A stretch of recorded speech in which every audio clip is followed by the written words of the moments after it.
What is going on, comic fans? Welcome to the Legion of Comics. It's Sunday night. That means it's time for At Week's End, the spoiler-filled look back at this week in comics, movies, shows, news, all that, and more. And there's plenty to talk about, and we're going to unpack it right after this.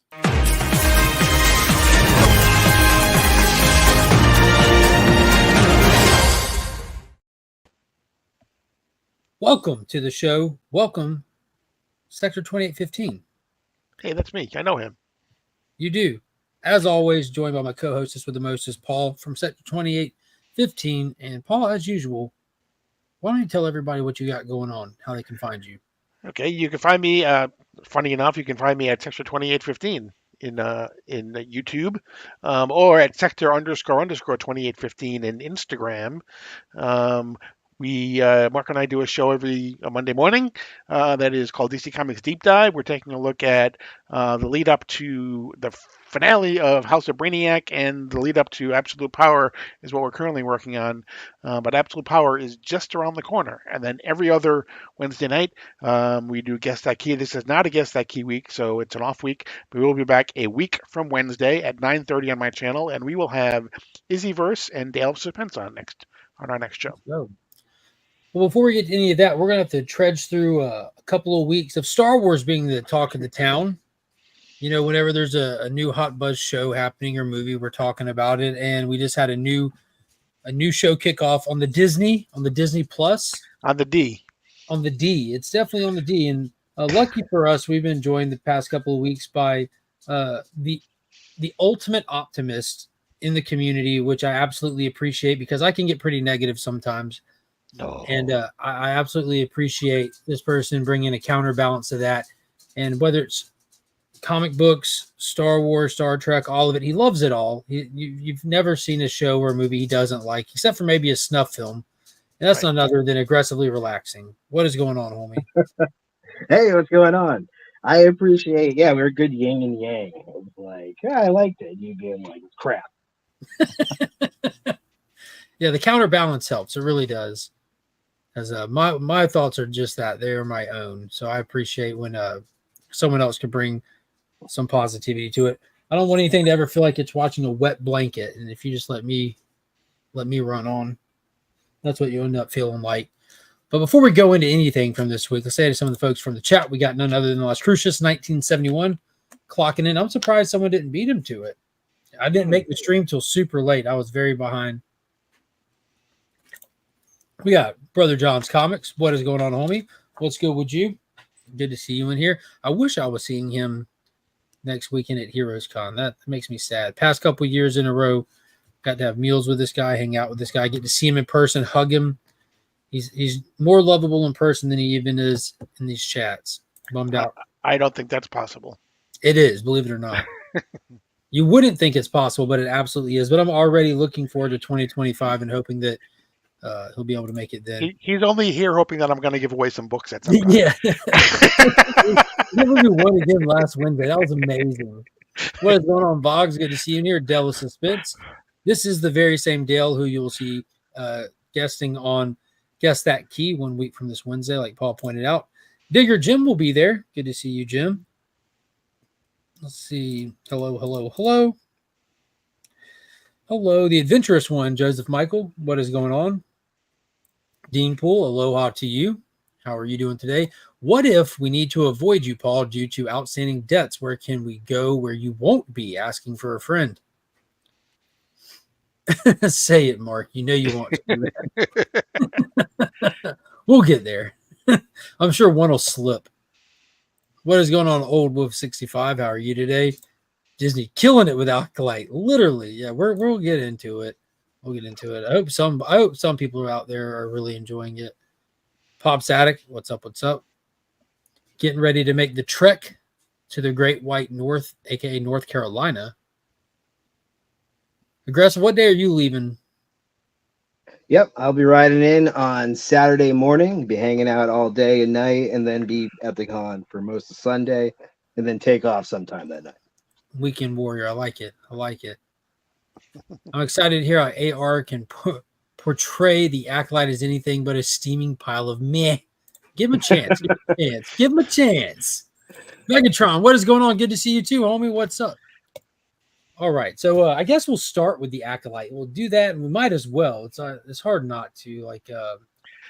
Disney premiered its first show since its last show.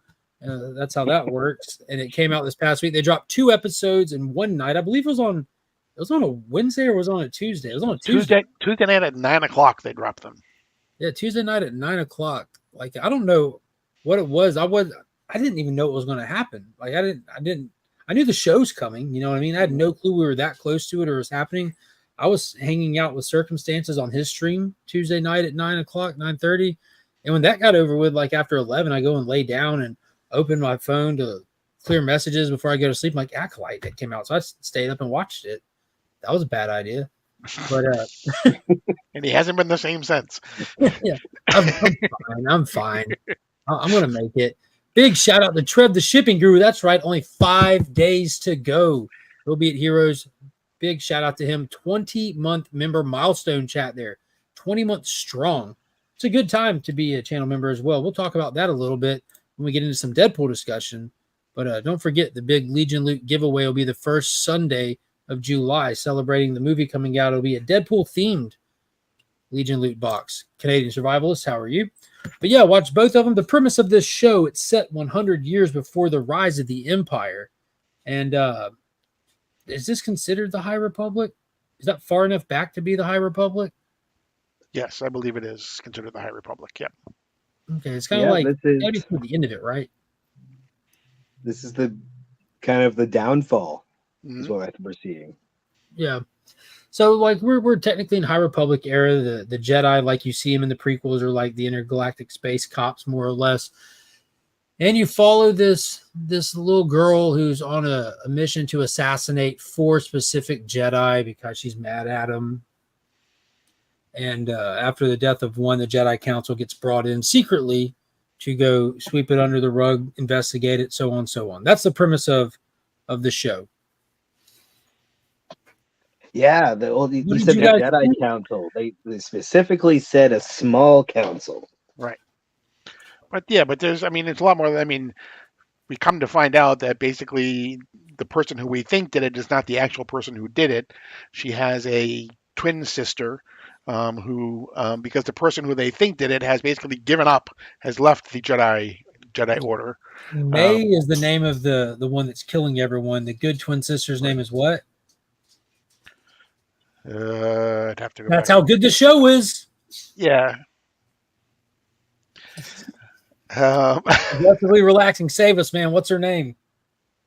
Oh, one moment. Even I don't feel bad anymore.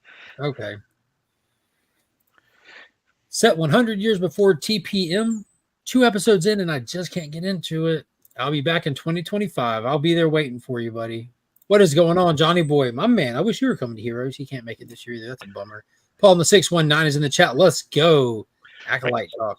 So we have it starts off with this person. It starts right off with a fight, a duel between this Jedi Master and obviously someone who has Jedi powers as well. Yeah, let's apparently take Dark Force. Piece. Let's definitely do that. Let me take it like scene clump by scene clump, because there's only a couple scene clumps in the first episode. It opens up to this mysterious figure, this girl in all black with her face covered with a COVID mask, walking into this bar looking for the Jedi Master of the town. And it's none other than Carrie-Anne Moss. It's Jedi Master Trinity sitting in a bar at a table of people, but staring at the wall. I don't know if y'all noticed that. Table of people, a round table, and here's the table, here's her. Did you notice that? Anyone else notice she's staring at the freaking wall? Yeah, what was she up to? Who knows? But girl walks in, sees her in the corner, walks over to her table, and the first major line of dialogue in the entire show is, "Fight me with all your might." And I'm like, yo, whoa, that was cringy, super cringy. And Trinity doesn't want to fight her. She throws some knives, and they get to fighting. Well, fighting is subjective, because this is my first big thing. We knew that they were going to have some martial arts in this. It's clearly inspired by The Matrix. It has Carrie-Anne Moss. Like, it becomes a point where it's almost like, I don't know, it's not even homaging. It's felt like fan fiction, because you got an actress who's in The Matrix that you know that they're happy to have, and you have them doing Matrix martial arts. But Carrie Ann Moss doesn't fight back. She blocks the entire time, never once tries to subdue this girl, never once tries to shut her down, nothing. She just simply blocks to the point of a knife getting poked in her chest and she dies. And that's how the show opens up. It's the very beginning. Right. Bar fight. Right. Exactly. And then we switch to Osha. Her name is Osha.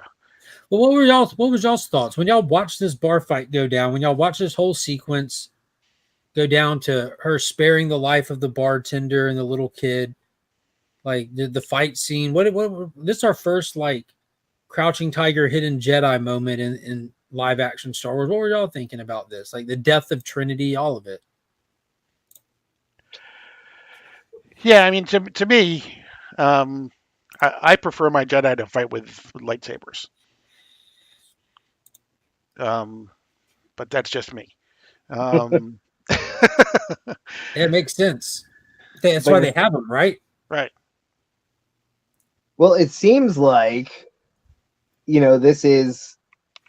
there's obviously more to this as we find out as the show goes on. Right. So the Carrie Ann Moss's character, she, what is her motivation in this fight? Does she realize that this is the twin and she is on this lady's, Kill Bill list? So like, and to your point about the Matrix thing, I need to go back and look, but I'm pretty sure, that Carrie Ann Moss literally did the one-handed, like block that Neo does in the when very he first fires movie. up against Agent Smith. Whoa. Yeah, like the very first realization that he is just unstoppable. That offhanded one hand blocks like 4 punches thing. I think she does that exact thing in that fight. But yeah, I do. I love kung fu, so I'm happy to see like a kung fu mystery. I thought the fighting was pretty good, and I do like to your point of like she shows up and delivers this cringy remark. She does. That was kind of a Nego Montoya type thing. It was so abrupt too. Like because you're so somber walking. My name is Nego Montoya. Prepare to die. Well, like, you killed my father. Prepare to die. Sith do embrace the cringe. They are inherently very dramatic and a bit much. And that she shows up, and we got to see if this really is her lineage of her dark, beginnings is actually Sith. I assume it is. We've seen red lightsabers and whatnot, but we'll find out. But yeah, so in that opening, there seems to be a lot more. We see she does slip one by Trinity and kills her. But she was attempting to kill her without a blade, which we find out, in a scene later. So yeah, that fight takes on more meaning as the show goes on. As far as an opening, killing Trinity immediately in your show, even though she's doing the I'm unstoppable thing, that's a pretty good, shocking punch for a show to deliver. That's fun. Yeah, I think we all expected it though, right? Like, I mean, just watching the trailer, seeing that like tease in the trailer, like, oh, she's this. We knew like we have a Jedi assassin mystery. We knew that was the premise. But I just assumed that like we're gonna see her again. Obviously, this show's gonna be like formatted and built on flashbacks. They're kind of gonna unwind the flashbacks as we go. So we'll see Carrie Ann Moss again, as well as the meditating young old man. Oh my god! Oh my god! Behind the invisible. Yeah, you really have a problem with Torben's makeup. I went back and looked at it. And when we get to that, I'd love to talk about that. Yeah, I still have a picture of it here. Yeah, you pull it up. Yeah, I actually have a picture. So they have this actor, this young man playing as Torben, but because of the way the show is structured, there's going to be flashbacks. We'll see this Jedi again who died in episode 2. We'll see him in flashback. So they put him in their version of old man makeup, which I have the picture right here. There he is. That's clearly an old man. You can tell from the beard. That was him. Like, what is happening? I didn't think that they really made him. I didn't feel like they were going for old man with it so much as like a guy who's standing in line at a Fish concert. That's more like the vibe I got from that Jedi. But Oh my gosh. he is unique to look at immediately. You're like, this is the guy. And his This is power the- was really, the force field. I have never seen this. Like, I'm trying to think of something else in Star Wars where I've seen just an unstoppable emanating force around someone besides like a video game. And what But got that me was is that they gave him the fake receding hairline as well. Like, yo, look at Yeah. this. Tell me how that looks any different at all than this. And I don't think it does. you should have them side by side. All right, are you going to change the picture? I can't tell. Right. Now, you pull Torben back up, please. You could I wanna- bring him back up, and you can say, All okay, right. you know what? One is a Jedi from the Acolyte, and the other one is Torben. Let's really get into this. Everyone at home, I want everyone to take a moment to roast this character. Zoom in. Let's take a look at what we got going on here. Yeah, they sure enough make it this. Like, I guess what we should have also is a picture of the actual guy. I don't know if anyone has seen that, but this, yeah, like you said, he was a young man. He's a handsome actor who they gave a 5 head, and then this kind of like grayish beard thing going on. Dean Charles Chapman is the name of the actor. But I do love the golden robes of this era, though, and it's kind of like, adding to the whole. These Jedi are pretty full of themselves. I don't know. It just looked like a color to me. 18-year-old from 1945. That's great. Bro needs hair plugs for men. That's right. Dale. Just Dale. That's wonderful. Dang old Jedi. Oh my god. All right, let me get caught up on these comments. I just got a picture of him, like the actual actor behind this makeup. Let me see if I actually got the picture to pull over. I'm telling you, the Sith are out there, man.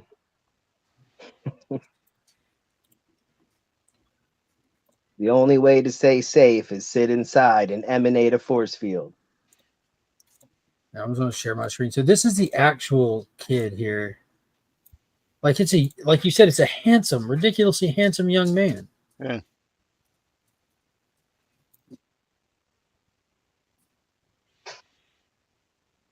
Yeah, it's good looking fella. That makeup job was terrible. That makeup job was absolutely terrible. Well, LucasArts, while they are pushing the boundaries of what can be done in the cinematic arts, doesn't hit them all out of the park. This was a mail-in job. So that was rough. But going back to episode 1, we get that intro, and then we cut to space. We see the Trade Federation, which was super cool. Those silly aliens known for their droid armies in the prequel. They specialize in droids. Back, baby.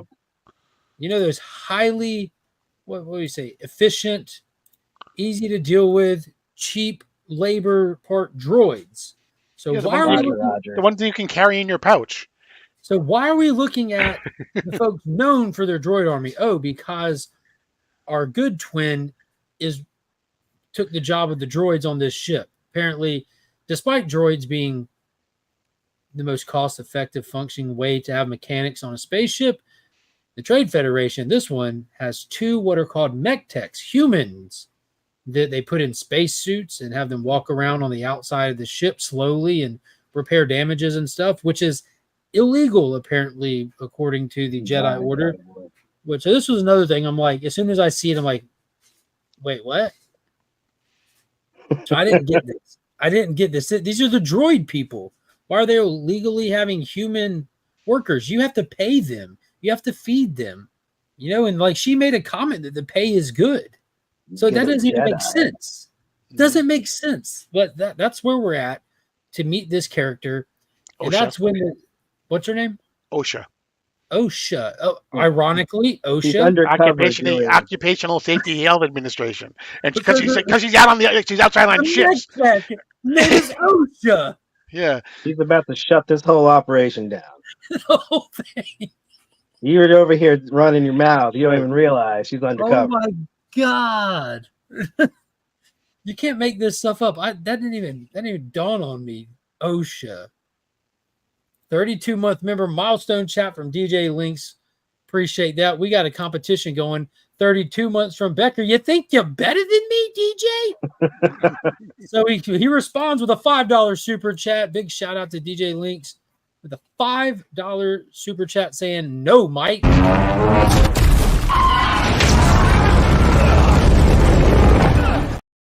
Boom. We had an 11-month member milestone chat. One more month, and I've been a We Are Legion member for a whole year. Hell yeah, appreciate you. Appreciate you.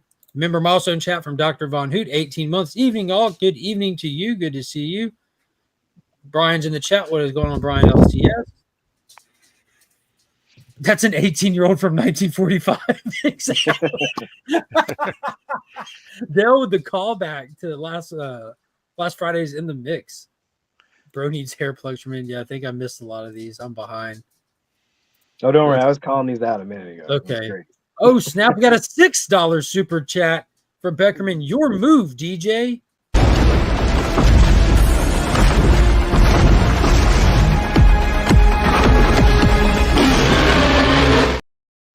Boom. Appreciate that. Mr. Beckerman. Me walking into a buffet. That's how I feel every time I go to Golden Corral, my dude. Exactly. I feel you on that. All right, let's see. Let's give the guy a hat. He played a young prince in Game of Thrones. He did, He was Heroes Con budget. This show really looks like a television show. Yeah, that it does. I mentioned that when I first did the post. Like after I watched it, I episode post I put up on Instagram. I said I don't know what happened, but the production, like the visual production quality, looks like it's a step down from like Ahsoka and Mandalorian and Obi-Wan. It looks a little different. Like how we were talking about, you can clearly tell when something's produced by the BBC, like Doctor Who and stuff like that. This had a different vibe. Yeah, I would actually like to talk about that. See, I have the opposite take. Out of I thought that this one, I really, really like the details of this world. I really, really like the details of Andor.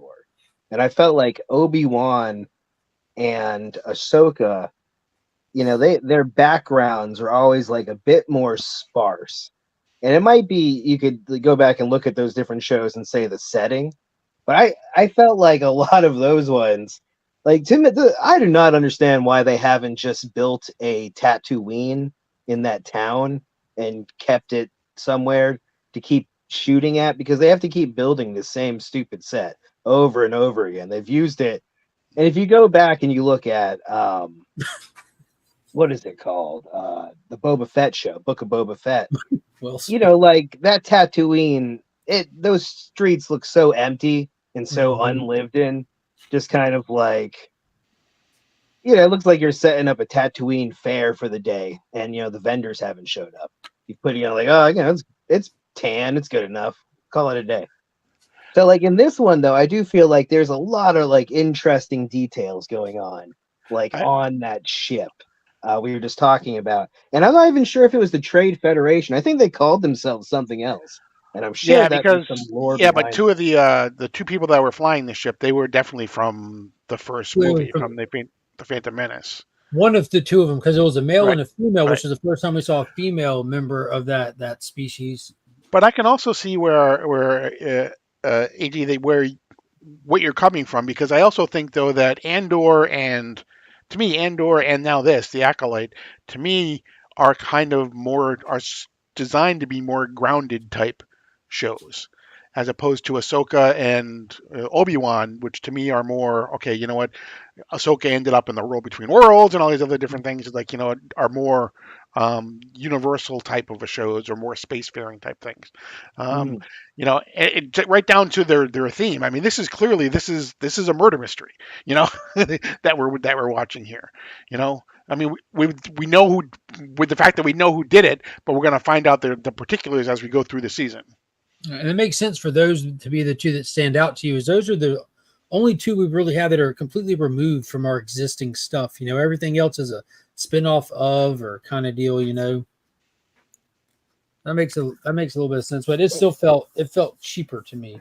Everything But felt like I described that Tatooine town, which was yeah, it just had a different vibe. But that's okay in a sense that like this is 100 years earlier than anything that I've seen, so I feel like it should feel different, but it shouldn't feel cheap. Like I do love the way that the Jedi Council looked when we went to Coruscant. I like being in there. I thought it was I don't know. Sometimes when you know some behind the scenes stuff, it just kind of makes it a little cringy. Like the not Yoda lady, the green lady, Yaddle, who a Yaddle, a Yaddle, Yaddle. No, Yaddle. not the female Yoda, the green lady from the show, right? Yeah, the showrunner's wife, the Oh, bad the bad actress that went and got Soul and told him to go investigate. yeah, Vernestra Rowe, that actress, is in relationship with. That's Leslie Headland's wife. Oh, okay. See, I had no idea. That's interesting. That's why she's in the movie. And it was very painful watching because I watched press stuff. Like that's how I found out about like G.I. Joe Transformers being confirmed last February. You know, I love special features. I love watching people talk about the properties and stuff. But this has been the gift that keeps on giving when you watch the people associated with this show doing the press interviews. It's terrible. It's terrible press for this show. And Leslie Headland's wife was asked about Anakin blew up the. Everyone knows Anakin blew up the Death Star. the Death Star. We I set out saw to make the people gayest Star kicking Wars that show around. we ever could. R2D2's a lesbian. All this stuff coming from the show creator. It's crazy what their focus is versus making R2D2's a lesbian. I gotta look that one up. straight from Leslie Headland. It's canon. You guys ever remember the Flash analogy of what it's like to be him? Like he's always waiting in line. You know, like Oh, I'm always waiting in line for like an ATM. That's how it feels for me. Everyone else is so slow. I've always liked that. And when people started being really upset about that one guy being like, he said the wrong thing about who blew up the Death Star, and everyone was like, this guy doesn't know Star Wars. For me, it's like now everyone knows how I feel listening to everyone else on Earth. What's so bad about it though is he didn't say it one time. He said it with confidence in this interview, and then he did it again in another interview, and he's got people around him like I don't know. It seems like so core. Like you don't have to be a Star Wars fan to get hired for a Star Wars job, but you would think that you might want to research the material. You know, like you hear stories of people that are hired to be extras take the time to build imaginary backstories for the character that won't even have a speaking part, but they can't even take the time with what they're paid to get an idea of what universe and who are his press agents that are letting him do that? After one time, you call him over to the side and say, "Hey, you know what? Just so you know, that's not what happened." And that's the guy that plays Yord, right? Yeah, exactly. Yeah. Oh man! All right, so let's talk about this. This is the first. We get a Jedi Knight. This is the first Jedi we see in this show that comes to comes to investigate, comes to the not Trade Federation ship with the Trade Federation people on it, asking for OSHA, the mech tech. Who knows how they even knew she was there? For one, because it's off the books. They're not reported as being working there. It's illegal for them to have them as workers, but they knew right where she was. I guess because they keep tabs on her, being an ex Padawan or something. But he comes there to ask for. He's there with his Padawan. Comes and talks to the captain of the ship and I guess like the first mate, maybe whatever you want to call her. The two Trade Federation aliens. They deny having any such kind of employees there as it's illegal. And he puts his hand out to force influence him. And you see the guy even budge for a second. And then the woman to his side answers him. Oh, she's down the hall over there. I'm like, wait, what just happened there? Like, can you explain that scene? Anybody? Well, yeah, I think that's, I heard you talk about this, I think Friday. Ricochet. And like, I think that's one of the most important scenes in the whole show. It's showing that like Yord, who thinks he's a really, really good guy, who is a by the book Jedi, he just shows up and immediately invades this person's mind, and the person beside them terrifyingly gives up the goods because it's I would assume it's just that they're doing dirt. So like if Yeah. me and you are doing crimes together and someone starts reading your mind, I should give up, as little as possible to hopefully get you off of our backs. And that's how I read that scene. Yeah, me Like, oh too. I God, didn't. I no. didn't see it as a forced ricochet either. I saw it as she's the woman that said that'll basically just spill everything, so she doesn't have to. So you don't come after her, and that, and so that you can release my husband or whatever, who you're torturing. So she's like, yeah, he's down the hall over that way. So she's a snitch. Got it. This Exactly. is a direct request for you for next week. AR, if you'll please ask Howard Chaykin what he thought about the Acolyte, and make sure you record that audio. I'm planning on showing Chaykin our conversation when I get there. So like that's one of the things. Like me and whenever he shows up, me and Beckerman kind of message each other if we see it. Like, oh, we got he's about to get sassy because he's if anyone doesn't know Howard Chaykin, he worked on the original Star Wars comics for Marvel, and and he's famous for that, and of course many other things. Fantastic cartoonist, amazing writer. But now Blackhawk when was you the best talk thing he to ever him did. about, Blackhawk, I'm sorry. So Blackhawk was the best thing he ever did, I thought. I think His American Hey Kid comics right now. I actually got started reading because last Heroes Con, a gift Beckerman had given me, and I keep up with that now. It was a 3-part thing, and that's very good. But like, he famously hates being asked about Star Wars, and that's what we're talking about. And it's not because he hates the idea of Star Wars. He hates how corporatized it has become. He doesn't like that. He doesn't feel like there's any life in the franchise. Well, he's felt like that since the 80s, because if you ask him, like, what do you think about Empire Strikes Back? Often cited as the greatest Star Wars ever. He'll be like, I quit watching it halfway through. I assume we won, right? Which is a hilarious thing to say. And you would think by now he would know the answer. He goes off on corporate media in general. Mark's 100% right. And his takes are legendary, and I'm going to go tell him. They're deep. They're it'd be fun to watch somebody like honestly rebut him. You know what I mean? Like coming from a genuine counter position, and just watch two that like highly articulate people have that discussion. I would love to see it. But whenever he gets into that mode, all you're doing is like, yeah, dude's right. I like shitty media. Damn. I like crappy media. Yeah, no, you're 100% right, and I am not going to confront him on that.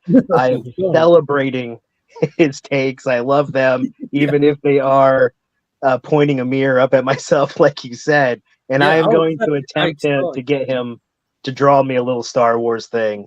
You know what makes it better when you feel like that? He'll then switch gears and talk about how he's going to watch local theater. Like, okay, I'm good, man. You go watch your local theater production for your community theater, and I'm going to go stick with my stuff. I got it. Like, I don't feel bad anymore. He's a huge fan of community theater. Like, what? Yeah, just everyone, after you watch this, of course, search, Howard Chaykin, look up any interview that he's given, like anything that's like an hour long, pick any spot in it and just start listening to him. God, Haven's Comics was the best one because they didn't know that Howard Chaykin is not a Star Wars guy, and they booked him for Star Wars Day. And Chaykin assumed like people know I'm not going to be wanting to talk. So they get him on, and like this guy's like never talked to Chaykin before, didn't know like his position on stuff, was enthusiastically bringing up Star Wars, and just Chaykin's like, are you effing with me? It really is. I will try to find it and post it in the Legion chat or something again. It is, because he's gone off on people all the time. His takes are always fun and bombastic. But that unique, like, they're like 5 minutes into the show and he's already like, of course I don't want to talk about Star Wars. And they have like an hour left with him. And that's all they prepped for. Oh, it's great. Let's get back to the show. Yord, yeah, he goes and talks to Osha and says, "We got to bring you in, get to the bottom of this." Blah blah blah. That's when we get to the Jedi Council. When we get introduced to Soul, who's teaching a bunch of younglings, and that's when Leslie Headland's green wife walks in instead of Yoda and says that we got to investigate the murder of Trinity from the Matrix. And if this sounds, that's how it is. I'm shooting you straight right now. It sounds awesome to me. Yeah, but it's a lot better the way I'm putting it, to be honest with you. Yeah. But do you think they gave her a green lightsaber, Trinity, because of the Matrix? Maybe. Oh man, we'll get to that. I can't wait to read her novel and/or comic. So like they go out to investigate. Yor sends Osha on a prisoner transport back home, and just by sheer happenstance, putting a trained Jedi on a ship by itself with a bunch of prisoners and no guards, just some goofy robots that are built into the ship. Things go wrong. People break out. Long story short, the ship crashes on a planet. She's fine. She has a cool little vision of her sister. Weird, really weird vision. It made me think like of the caves. You know, like whenever I see stuff like that happening with Jedi, having like not just like a dream, but like a full-on vision, like that's manifesting that you can interact with. It makes me think of the trials that they go through when they go into caves. And she sees her sister and that's when she has a realization that her sister's alive. She wakes up from that and just goes running out into the snow. Meanwhile, while she's building a snowman, the Jedi Council embarks to go look for her, leaving Coruscant with Saul from Squid Game, Yul, who I think put his shirt on by this point, a Padawan. Funny you say that because I was reading all sorts of articles about how that people were like, "This is the first time a Jedi has ever taken his shirt off in anything." Trap. Exactly. Yo, I'm for it. If you're gonna thirst trap dudes, I want to see cleavage Jedi ladies too. Like I want to see these Siths in bondage. Like Ventress, give me Ventress, but like make her like those covers from Big Time Collectibles. You know what I mean? Right. Next time I see Ahsoka, you know what I'm saying? I better be seeing Ahsoka. I want to see fiblets. You know, like where the booty cheeks hang out just a little bit. Right. Yeah. That's what I want to see. But they leave Coruscant to go find her because the ship crashed, and I guess it's not hard to find. All right, so get this. This is the editing shit that just drives me crazy. She got out of the ship, ran through the snow into a cave. They leave Coruscant. Now they're running into the cave behind her. Like, they traveled the distance, however, found her ship, caught up to her all in like one cutscene. Like it didn't make any sense to me. But they caught up to her. Yord pulls out his lightsaber series Rey Skywalker, which we get another yellow lightsaber finally. Don't see him much. But are they assigning those to the Jedi Knight position? Is that what they're doing? Are they still caring about color coding stuff? Well, the color coding lore behind lightsabers, you know, it has changed throughout time. I think the one that everyone really, really loves is the Knights of the Old Republic explanation coming out of those games.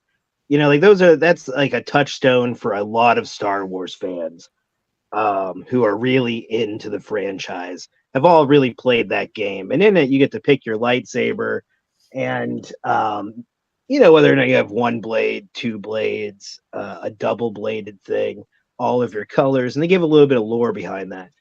And I believe yellow was like, well, like what you've been seeing in kind of the Disney canon is whenever they've shown up, they were people who were protecting temples. That's and, cool. You know, like you see it when Freddie Prinze Jr.'s Jedi, Kanan, goes and has a Force vision. And you see, you know, like in the High Republic, there's a whole bunch of different colored lightsabers you see going around. A lot more purples, yellow, you know, the traditional ones. Do you remember what the meaning was behind the purple one in the game or whatever? I want to say Sentinel, but I don't think that's right. But the idea of that position was someone who is good at other things, like uh, like you would be good at Fletch computers said and Sentinels had the yellow blades, and they are in fact the temple guards. oh, is that right? Yeah, I can't. I'm Yeah. trying to remember. I haven't Does played that sound KOTOR accurate here? For in me, years.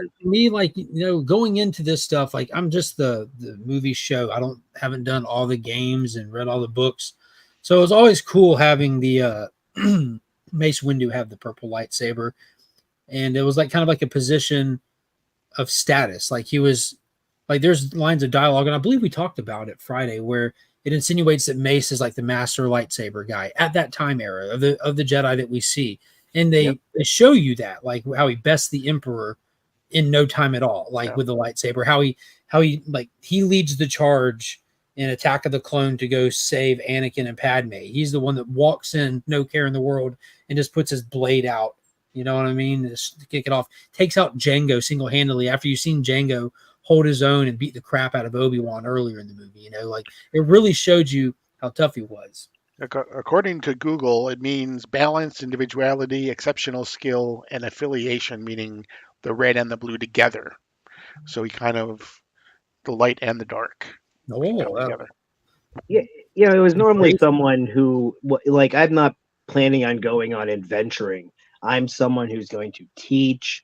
I'm going to help take care of like a temple. I'm going to help take care of like spaceships and, like be in a town center representing the force. And I think that's what Yord is supposed to be, kind of someone who's just by the book and really into this.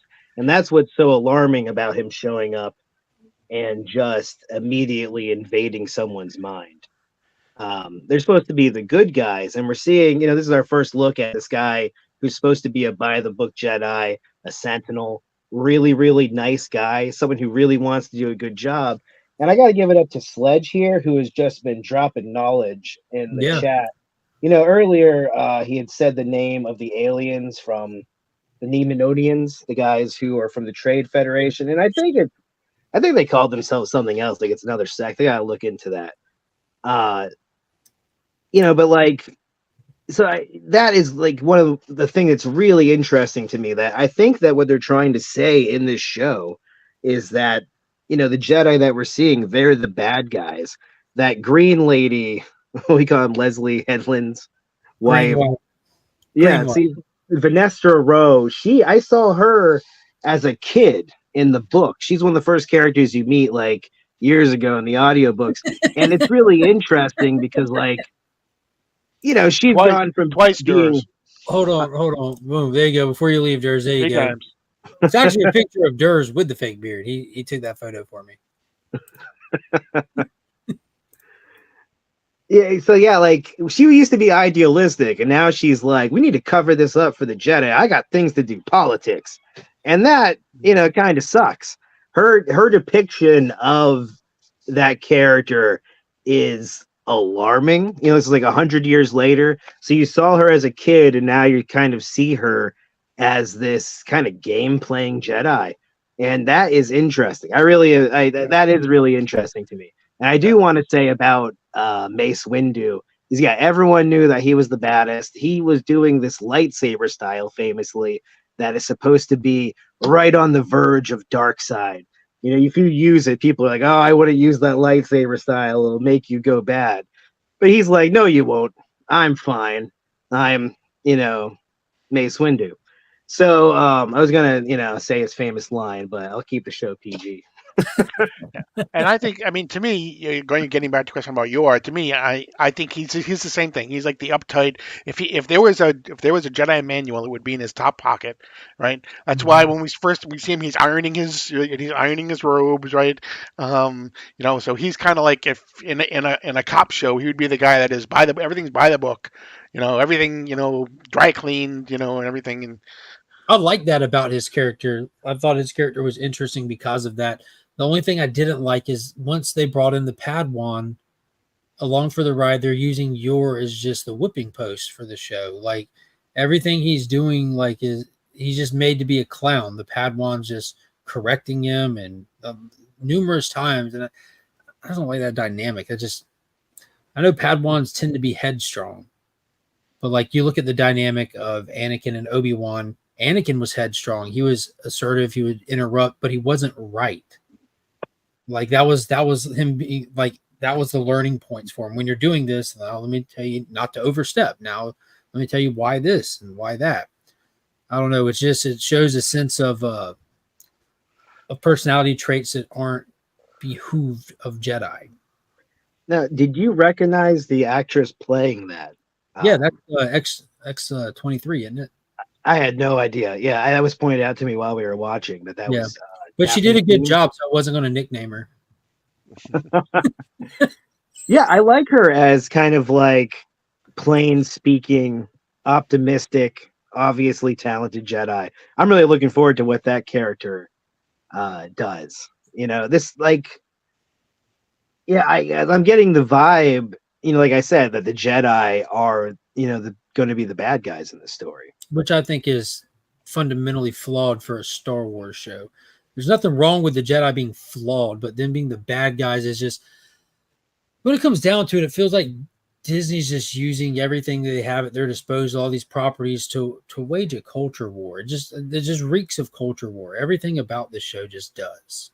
Like knowing where they're going with it, like you know where it's going from here, right?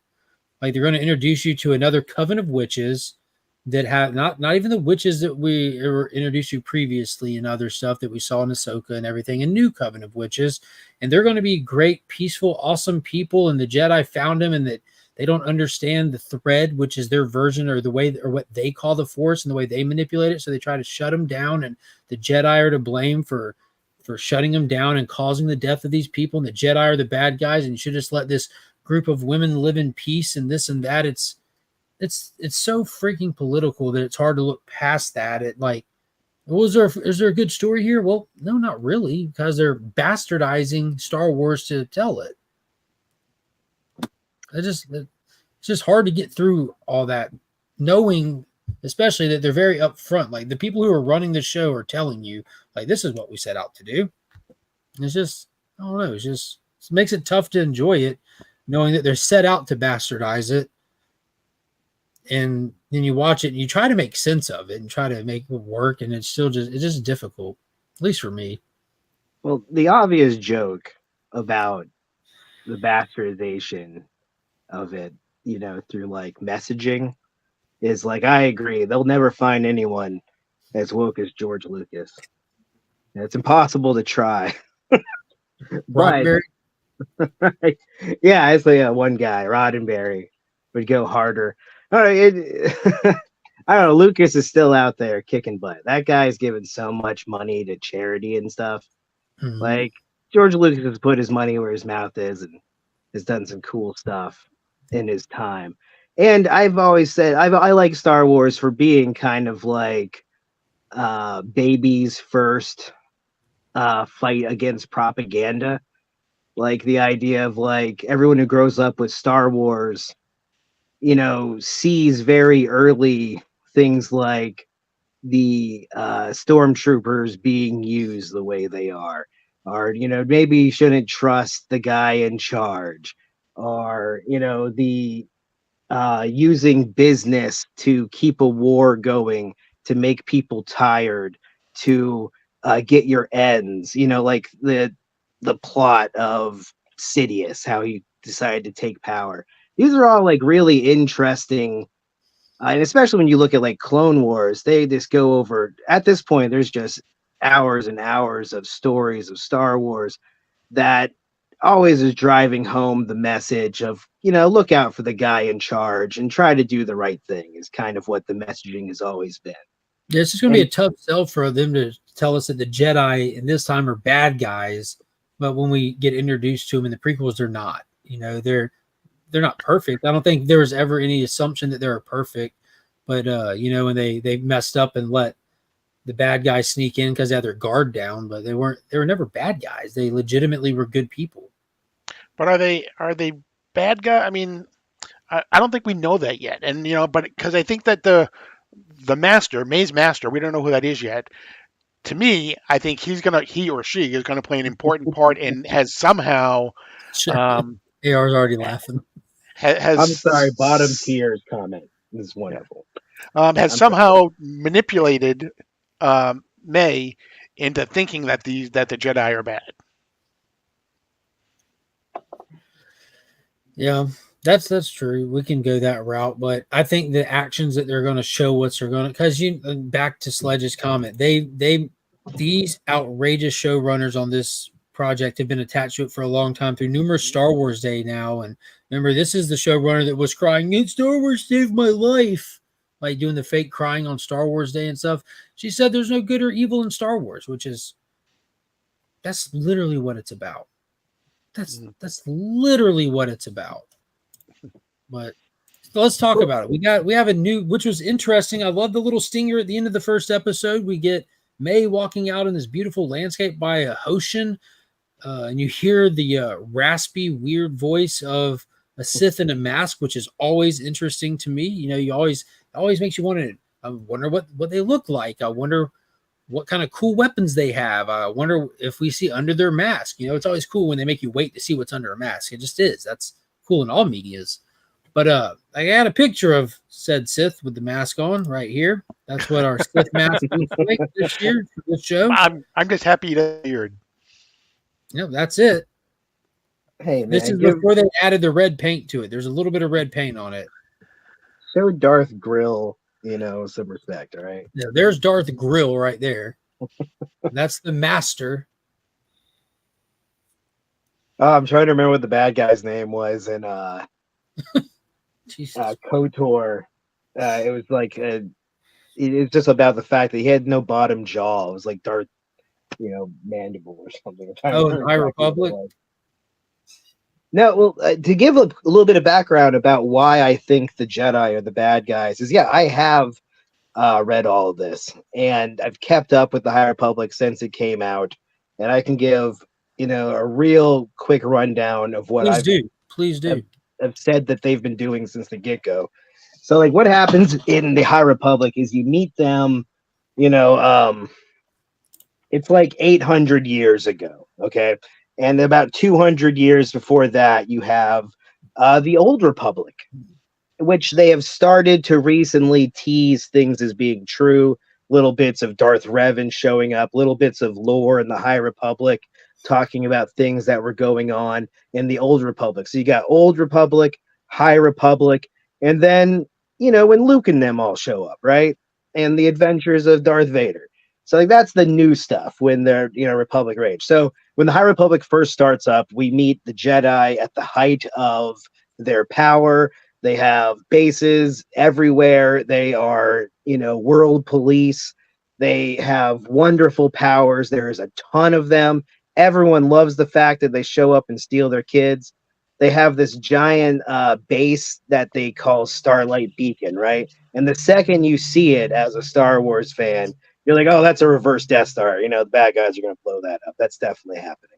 And, as the years go on, you see that exactly is what happens because we don't have a Sith bad guy during this period. We have this thing called the Nile, which is space pirates who have a special starship engine pathway drives that allow them to get places like faster and show up in ways that the Republic has a hard time fighting. And then in the most recent novel, we see they have the ability to just create a force field over huge, vast swaths of space. Like a large part of the Milky Way was just impenetrable, imagine. And that's where we are in the world of the High Republic, is the Nile have taken out a piece of space which they've carved out for themselves. And the heroes that they've introduced us to, the leader of the Jedi at the time called Avar Kriss. She is like a blonde lady who's super nice. Everyone loves her, and she can do battle meditation, making everyone think the same and fight for one goal at once. They show that off in the very first book. It's really neat. And they're teasing the idea of her falling in love. And at this time, you see Yoda's around. So why I'm telling you all of this, because it seems like the High Republic has always been set up to show why Yoda runs things the way he does. And I believe that this show is going to inform that too. That's what I believe all of this is heading towards. I think what we're seeing right now with the Jedi have to be killed with no weapon thing is that I believe this is Darth Sidious's master. This was the whole idea of the original rule of two, is that we need to stay under wraps because you don't kill Jedi by, killing them. You have to make everyone hate them. So what we've seen is that in the beginning of the High Republic is that everyone loves them. And now we're about 100 years away from the, Qui-Gon Jinn era that we see where they're a little bit diminished. And I can't take credit for this. Someone else pointed this out. The nice piece of imagery is that when we first see the Jedi Council in this newest episode on Coruscant, it's above all of the Coruscant stuff. And then when we see it in the era of little Anakin showing up there, it's actually being swallowed by the city, kind of like showing its descent into being, politicized and then becoming generals and Darth Sidious's ultimate plan of getting rid of these guys coming to fruition. So that's why it's my rant, but that's what I think is happening. And we're going to find out that Darth Grill is an agent of the same lineage that will create Sidious. That is fascinating. I hope that they can execute it in an enjoyable way. Yeah, it's yet to be seen, right? What? That's yet to be seen. Well, we will see. I agree. That's my thing. Like, dude, I'm a Power Ranger fan. I think I always will be. So I completely get the idea of being attracted to just I want the story. Like once I watch it, like whether I watch it again or anything, like I want the story. The story is good on paper. The concepts are good. But is the execution good? But what they do in between laying out that story affects so much with stuff like Star Wars. I mean, it's so weird. It's such a weird place for me right now. So, I don't want to get down that rabbit trail again. Second episode, they got May. They did decide May's clear. We know May didn't kill, or they know Osha didn't kill him. They're after May. They go looking around. They go check on this little Jedi outpost where old Graybeard is. This guy. That's 4. He's been meditating for 10 years, 16 years since the events when they picked up Osha, and 10 years, so 6 years after that, 10 years straight, he's been meditating. At 5 years into this, you have to be like throwing shade at him when he goes to like the fridge or the bathroom, right? Yeah, exactly. They said he's been meditating for 10 years. They didn't. They insinuated he's been there in that fixed position for 10 years. I guess if you can fix yourself and just kind of hovering above the ground, you can kind of control your bladder. If you don't eat, you ain't got to poop. That's right. But May sneaks in somehow to this Jedi outpost with a bunch of Jedi around. The first ever body positive Jedi was on the outside, which that caught me off guard. I'm like, yo, that's okay. That was nice to see. But she sneaks in because that guy was on guard, and she tries to kill him and can't because there's a force field around him. He's meditating with a force field, and I just assumed that's just a natural aura off his beard. But she's like, I got a better idea. Let me just go talk to this little weird guy who's my little buddy, and I'll get some poison and I'll bring it back. And who reminded me of Ezra Miller. Yeah, let me go get cracked out Ezra Miller over here. Ezra on the run. Remember when they kept saying like he's on the run, the police can't find him? This is where he was.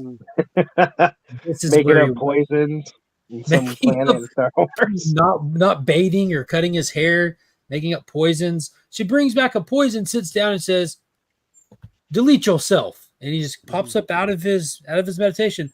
Oh, great idea. I'm glad you offered it. I'll do that now. Thank you. And he does. That was crazy. That was stupid. The idea that a Jedi would do that is outrageous. The idea that you would meditate for 10 years to come to that solution is outrageous. Dumbest scene I've seen in Star Wars ever was that idea. Like, let's take him out like this. Just ask him politely to delete himself. Crazy. Yeah, I that scene really had me because to me the Jedi are all about, there's always redemption. No matter what you think you may have done, there's always redemption. I can't believe a Jedi would ever willingly take their own life, unless it's in service, to save someone else's life, you know. So that did kind of bother me a little bit. But maybe again, do we know the whole story yet? That's the whole thing too. Yeah, but like, yeah, I'm with you. That's a lot to live up to now, story wise. Like, it's got. I have to.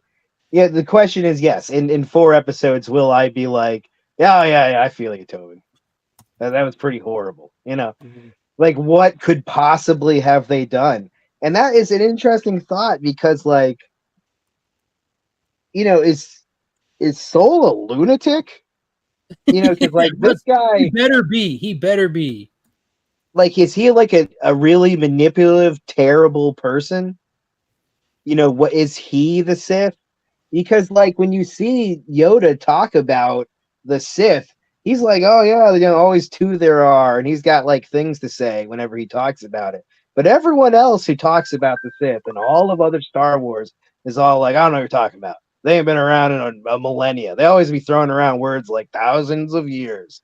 I haven't seen the Sith. So But they I say that, find but the opening crawl, which it wasn't a crawl, it's kind of a crawl. The opening kind of crawl stated that during this time, people trained in the ways of the Sith in secret, insinuating there's Sith everywhere now. With that one line of dialogue, they have self-inserted Sith wherever they want them to any amount they want to insert, just like that, shitting on the Sith haven't been around for 1,000-year thing. So anybody that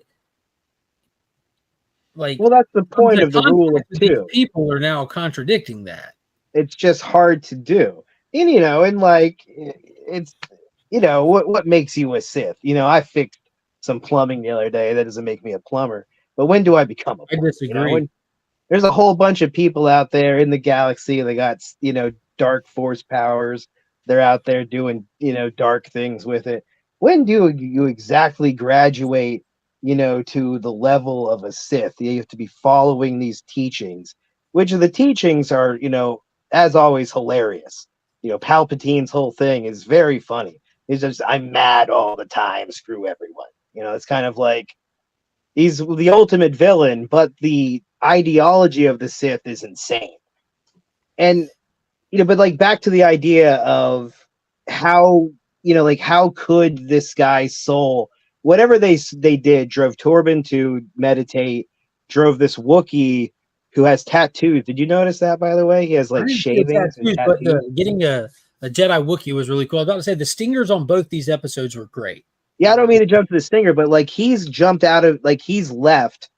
Trinity seemed to like be doing a space cop thing, but she's looking at walls and acting weird. The spot dry. She just did some plaster work. She's not a sheetrocker, but she hung some sheetrock. So like arguably, I guess she doesn't really fit into my theory. She's kind of doing normal Jedi stuff. She's at a bar somewhere doing something. Yeah. But the other two, they seem to, they had said that what's his name had taken the Barash vow, and the Barash vow is something that this person who thought they were doing the will of the Force ended up messing up really badly. Her name, I think, was Barash, and she's like, from now on, I'm not going to do anything with the Force until I, get right with it. And people do that when they do horrible things. So whatever they did drove that guy to do that. The Wookiee dipped, Trinity's looking at walls, and this guy, it's Soul, he's like, oh yeah, I'm training kids. I got, I don't even care. I don't know what you're talking about. So like, what could they show us now that squares Soul's behavior and Torben, like you said, his behavior? I wonder, is it going to be Saul under the mask? You think it's somehow going to be Saul wearing this? It could be. Could be. It could be. I know we're getting the Wookiee Jedi already has his own comic coming out. Yeah, I saw that. That's great. Did you guys see who the actor for that is? The actor playing the Wookiee? I did not. So it's the same guy who plays Chewbacca. And really? yeah, and I saw the Swedish guy. Yeah, the new guy. The Yeah. new guy. Okay. And what I saw that was interesting, I didn't see, actually, I saw someone else talking about this, but I think it's the same lady, the showrunner, said that she saw like an outtake of Solo where they were like, playing around. He was in the Wookiee costume, but just kind of like naturally being a young man and like talking to other people there, kind of, off of, we're not shooting right now. I'm not trying to move like Chewbacca. And she thought it was so interesting, like, oh, I should give this guy a chance to be a Wookiee, but make it his own. And that was the inspiration for like creating this character. So I think that's interesting. I'm really looking forward to what he does with that. Yeah, I like her reasoning behind casting Saul. She's like, I was watching the Squid Games and I liked it. That's the same thing she said here. I think she said that a similar thing about X-23. yeah. Yeah. Fair enough. If She someone didn't told see me, these people and see them in these roles. She just enjoyed them as what they were doing. But it's going to make it interesting to see how, man, in all reality, cut down to it, this show has no legs. Like it's already missed with the fans. It's already missed in a major way. The Disney did something they don't typically do. They reported the viewing numbers way ahead of time and reported 4.8 million views on release night. That's not 4.8 million views. That's split between the two shows, total views. For context, Ahsoka did 14 point something million, and it was considered a low turnout. But they wanted to report that 4.8 for that one night real fast. I'll be interested to see what they attempt. oh, I to get what you're saying. Yeah, that's interesting. Yeah, Now, so getting that's why they released two shows at once or two episodes at once for that first one. Probably they wanted to be able to pad numbers a little bit. They do have, because you have to think there is a business side to all of this. So they have to show these numbers, whether they give them up to the public or not. They have to show them to investors. They have to show them to the people who pay for this stuff. So in order for it to look better, they knew this was going to flop going into it. Like, this is the first time in history a Star Wars thing has been ratioed online. And that's where like the positive, the thumbs down button still exists on YouTube. You can push it, but you can't see how many other people push it. I can. I've shown you where I've did a little backdoor thing where you can turn it back on, and if you look, it's not even close. Like for every 1,000 thumbs up, there's like 100,000 thumbs down. It's ridiculously crazy, and that's across all platforms that they're or all different channels are releasing it on. People we're not feeling this. They're not, like, they've turned on the franchise. Like everyone's gotten a little bit worse, including Ahsoka, which I thought was absolutely amazing. Like, I think they crushed that. I thought that was great. But yeah, this Ahsoka was a lot of fun. we're I gonna had not. I'd seen them boasting about their Rotten Tomato numbers. I just pulled that up, and I see that it's a big critic versus audience thing there. People always like to talk about review bombing. If you go into the critics, like, don't do like top critics, because that doesn't help their cause. But when you hit all critics, and you can go in and look at these verified critics and look who they are, then go look up what that is. It's been review bombed into being fresh. Like they've accessed all these people that aren't critics, like they're just random Tom, Dick, and Harry in their basement that like if I went and verified, like went through and signed up to be a critic, I'm not a critic. I'm just a guy, but like it's like these outlets that don't even exist, outlets that have no stance. They don't do anything. And so they've review bombed it positively, and then the fans have review bombed it negatively. Like passionate fans that have just gone there like, F this show. It's sitting like, what's it sitting at, like 30% with the fans? Yeah, lower, 28% is what I got here. I just looked it up. Eesh. And I've talked about this stuff before with you. Star Wars or Marvel, these type of shows in online spaces, we have to remember, like, we are the people that named it Bodie McBoatface. That is the internet, and people who go after these things are the people that are interested in these things. And I am interested in whether or not people think Acolyte is a good show. And the viewer numbers is interesting because I have never really looked into streaming numbers. I have like said in the last few years I've become interested in box office trends because I see people talk a lot about that. And I feel like I see a lot of misread numbers in that space as far as the health of films and franchises.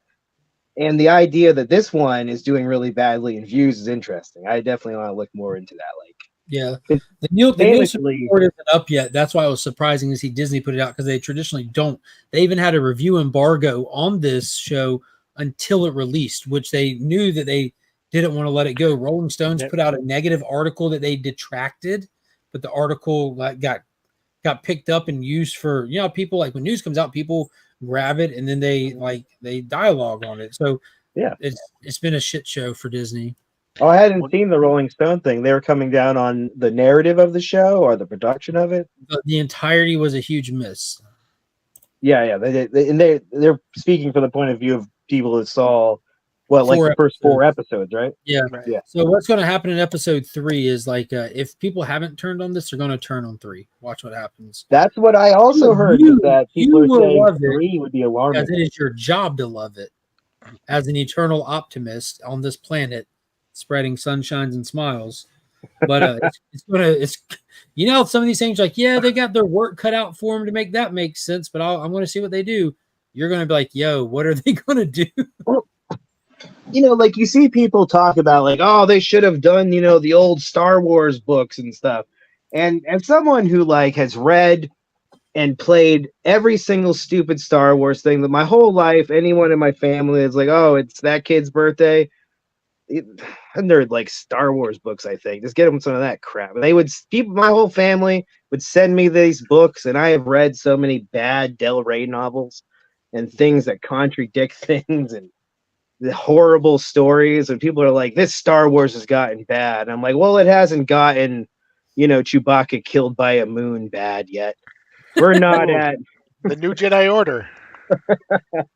We're not at, Luke's getting tricked by, his dead wife Force Ghost again bad. Because if people, for all the people who are like, oh, I can't believe they did Luke like this, oh, you would hate these books.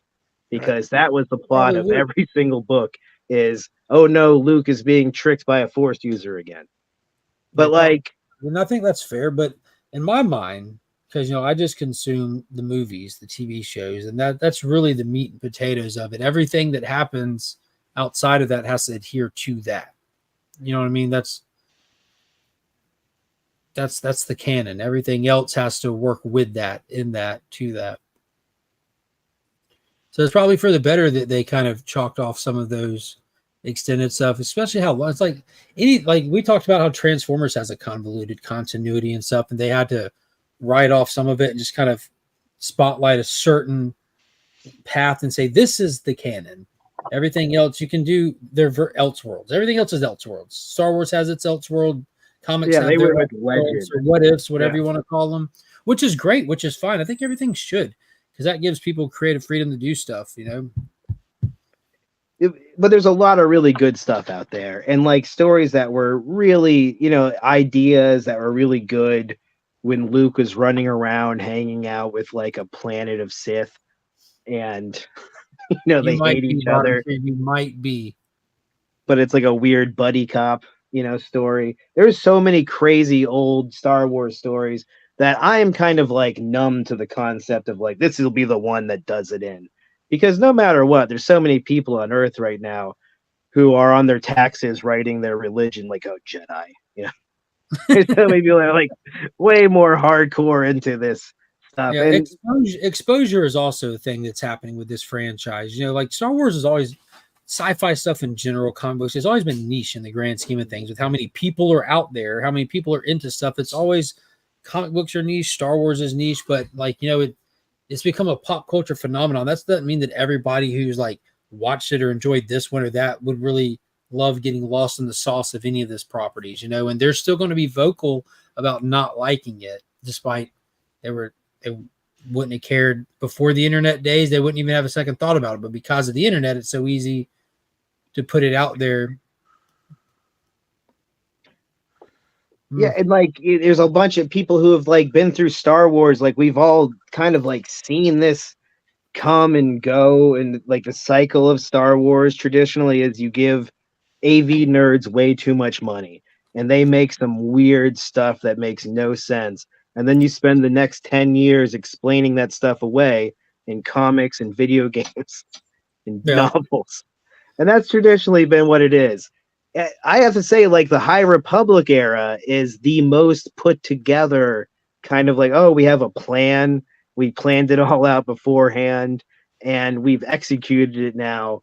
And the Acolyte is kind of like feeding into that plan of the downfall is what we're kind of seeing. But yeah, we started off on this tangent talking about the Torben scene because yeah, the idea that they now have to live up to that way over the top act. So that's the question. Can the show live up to that? Yeah, and there's something in episode 3 that the people who are always mad at Star Wars is like, oh, this is the unforgivable sin in this one. Like two girls are holding hands or something. They're gonna freak out. I don't know what it is yet. We'll see. Well, we know that May and Osha don't have a dad; they have moms. And we know Oh, that was mentioned already. oh, okay. See, at first I thought we were about to say they were created by the Force. They were created by the Force. Oh, is that by their moms, plural. Oh, okay. And that isn't because they're trying to expand deep Star Wars lore. And it would be different if they were if the showrunners were trying to expand Star Wars lore. But we know from the mouths of the people who did it, that's because they're trying to act like the gayest Star Wars there is. They went into this with like their own words. And I'll be happy. Like this isn't hidden clips. This isn't hidden interviews. They're happy, proud of that. That's what they did, and that's what their goal was. And that's why it's going to backfire on it. That's why they're going to have bad numbers, because they've politicized Star Wars in a way that is hurtful for the investors, for the fans, for the viewers. Whether you agree with their political side or not, it's harming the IP because the way they're going about doing it. There is a nuance, and Paul's wearing the perfect shirt right now. There is a nuance to tackling hot topic issues. They need to be tackled. They need to be tackled artistically, creatively, and with talent, and you end up with Alan Scott's Green Lantern. And if you're a freaking hack who just thinks it's fun hanging out and just poking the bear, you get Leslie Headland. At least how she's portraying herself and by what she's saying and putting out there in this stuff. That's why I said it's going to be hard to get over a lot of these humps that they're throwing in this show. They're stacking the deck against themselves. I don't get it. Is that really the theory going around though? That they were they're a Force experiment? That's the episode 3? Yeah, episode. I don't know if they're going to reveal episode 3, but it has to be within the first 4. Those are the ones that have been seen so far. Well, it's interesting because ice cream just tastes like frozen water. Damn. That's actually really interesting because that means that feeds more into the idea of, like Darth Plagueis out here doing weird experiments that eventually he will continue in another way on, Shmi Skywalker eventually. That's interesting thought if that's what they're doing, that they were some sort of, Force magic babies. That's really interesting. I had not heard that. Looking forward to seeing what they do. Yeah. I mean, Star Wars. We talked about this earlier in it. It all started off with the idea of, there's a famous interview of George talking with James Cameron, where James Cameron's like, "Oh yeah, you made them." The rebels are the Viet Cong and the Empire's America, right? And George is like, yeah, I was making the point of, these are a smaller band of people fighting back this giant empire. So, like, it's always been pushing people politically. That is interesting, though, that, because that is a huge piece of lore drop. It also is politically charged. I don't, I think it's silly, the idea of, people getting really upset about same sex or, trans ideas, especially in like the world of sci-fi. Jeez, people over here flying spaceships and stuff, but this is like a bridge too far. Has always made me laugh. But like, yeah, that's interesting that it would be two ladies that created that were in love, and then they both have a kid is maybe how you depict it. If you're going, I don't know. We're gonna have to wait and see. Yeah. Oh, that's really interesting. But yeah, you're right. That is a big hornet's nest as far as how you depict They're that. gonna hit it with another hornet's nest. We'll see how it goes. There is one thing that a hornet's nest that I want to talk about that I posted on my community tab, and Paul Shirt speaks to it. So it was announced that they are about to start filming the Green Lantern TV show. They have the filming schedule out. And one thing they need actors for it. They haven't cast Hal Jordan yet. They haven't cast Jon Stewart yet, but they wanted to they reached out calling for actors. They want an actor in the range of 40 to 49, if I'm not mistaken. Is that right? Or I think so, yeah. 40 to 49 for Hal Jordan and 30 to 39 for Jon Stewart. And it made me think. I thought Jon Stewart was older than Hal Jordan my entire life. Not like old, but just older. So I started messaging people, Paul included. I'm like, who do you think's older, Hal Jordan or Jon Stewart? And who'd you go with? I went with Hal. Who would you say is older, AR? Yeah, I'd go with Hal too. Now, the important part is what makes you think Hal is older? Man, I'm thinking about it. He was a fighter jet pilot, so he had to, he had a career, and he was, in mid-20s. And I'm trying to think here. But that's exactly what I said. I said he was in the Air Force. He was a fighter pilot. After that, he had another career after being a fighter pilot. And to me, John was a Marine, just recently out of the Marines, and so he would have been younger to me. But did you get what I sent to you today? Yeah, we'll pull that up too. So I always pictured Jon Stewart as being older. Like I know, like chronologically, Hal came before Jon Stewart, and I never thought that matters at all. Who gets a ring when they get a ring has no bearing on their age. Oh, he's younger. He's ring age. But I've always pictured Hal as the fly boy, the hothead. John always like more mature, obviously, but John is the architect, meaning he went through all that time in school to be an architect. He is a Marine, giving him like roughly the same time in the force as Hal has. And just the way he carries himself. And then most recently, in the current comics, John is tending to his ridiculously elderly mother who has like dementia. So if she's in her got to be late 70s, how old does that put him at? Well, that's a good point. See, and like that, yeah, to me that doesn't matter at all because in my mind, Guy Gardner is clearly younger and dumber than both of them, and he. But how old is Hal's mother is dead too. His parents have been dead, right? Yeah, but how'd they die? Yeah, but that's like saying, Peter, your parents are dead. You're an old man. And I think what I said to you when you said it to me was, how old a person acts many times has nothing to do with how old a person is. Yeah, spot on by that. Yeah. Steve especially if one person was a Marine, they would have been instilled with this type of, unless they were booted out of the Marine. With whoever comes first kind of thing. So Nathan Fillion's 53. So it would make all of our Green Lantern comparable. It's so rough. But I put up a poll on Facebook. Jesus Christ. YouTube. Who do you think is older and why? And Hal Jordan and Jon Stewart were the only two options I put up. 85 votes, 21% said Jon Stewart, 79% said Hal Jordan. Absolutely blew my mind. When I was growing up watching Justice League cartoon in the 90s, like John would seem like he was the oldest person on the team. Like I don't know. Just everything about the character Oh, seems like he's more see, mature. I didn't get that at all. I got mature. I got that.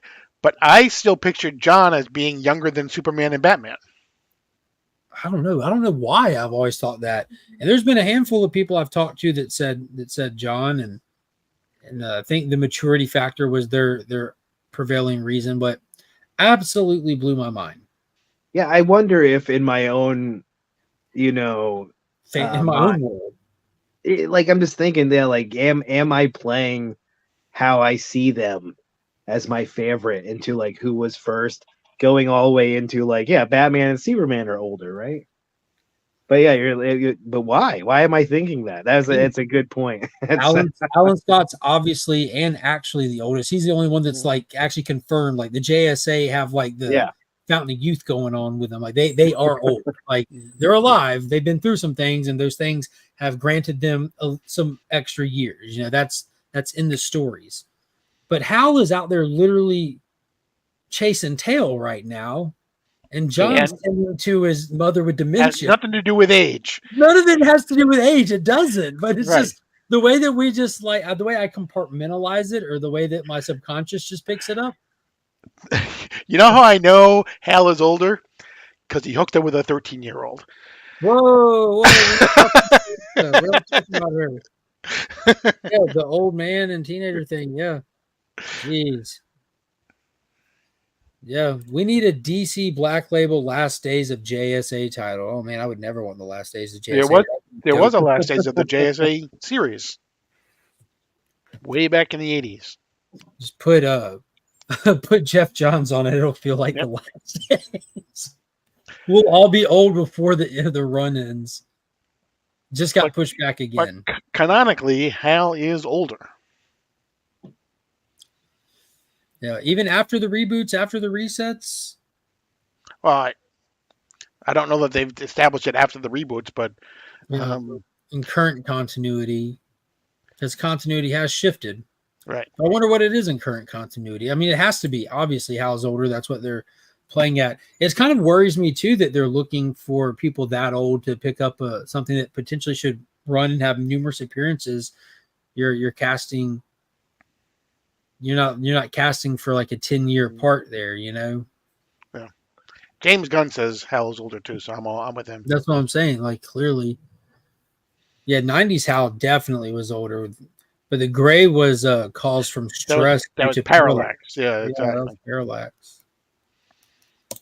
But it wasn't at first. That got retconned in. Shout out to Jeff Johns. Right. That was amazing. But he actually says that he tells John that he was like 12 years old that John was 12 when he took the ring, when Hal got the ring. I also put up a secondary poll, and we're not going to backtrack too much. I forgot to put this up. I said, did you watch The Acolyte? Yes, I checked it out. And no, why is this happening? 66 votes, 66 votes, ironically, and 67% said no, why is this happening?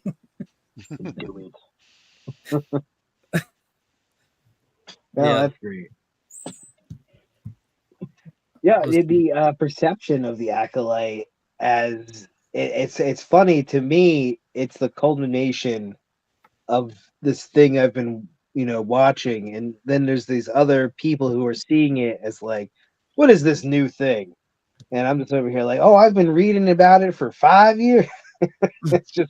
It's happening again. This happens in Star Wars a lot. It happened in Thrawn, like when they first started doing the Ashoka stuff. And people are like, what is all this crap? And it's like, oh, no, you don't understand. It's been set up for 15 years. Or the gray hair side got sled too. Yeah, I don't know, man. I'm still having a hard time accepting this. The ages? That John is younger. It was said in the comics. Yeah, I need to pull that up. Like, but when was that comic? That looked like from the 70s. Oh, maybe? It was from the 80s. It was from the Steve Englehart, Joe Staton run. Yeah, so John says the ring picked you, and Guy is identical, worthy, and free from fear. So what was I? Chitlins? Okay, not the best dialogue. And he responds, you were about 12, I think. However, worthy. Whatever that means, you were. We had longer track records. So you're telling me he's 12 years old when he gets the ring? That's a grown ass man. No, he's saying Hal is saying that when Hal got the ring, John was 12. Oh, yeah. Okay, I got you. Ugh. So hard to comprehend this. You're having a tougher time with this than you are with the Acolyte. Huh? You're having a tougher time with this than you are with the Yeah, Acolyte. because I care about this. Have they done a little kid with the ring story? I love this. But yeah, I think it's interesting. I think it's going to be fun to, I don't know, it's changed my life. Yeah. There's certain parts in your life where you just put a flag down in your memory. You're like, I'll remember this day forever. Monkey walking out of ballet, proud of herself. You know, Finn being born, finding out Jon Stewart is younger than Hal Jordan. This is one of those moments. Transformative. So it makes you question your own mortality, right? Yeah, man. Jack Kirby had this scuba diving African American kid in Newsboy Legion and called him Ghetto Guppy. Yikes. Newsboy Legion are pretty cool. They actually made a God, where were they recently? They popped up in something not too long ago within the past couple of years. Their car did too. It was a one shot. Was it the Jimmy Olsen thing? That story in one of the annuals, Paul?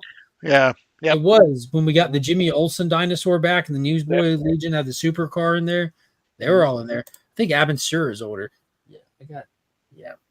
Dude, I feel like watching that movie now. History was made tonight. Yeah, it was. It definitely was. In other news, man, I didn't get too much stuff. Deadpool TV spots are popping out. Did y'all see the Deadpool TV spot? Yeah. Did you see Lady Did you see Deadpool's it, legs? No, I've only seen a still, and someone said Lady Deadpool, and I didn't know what it was a reference. Yeah, there's a still.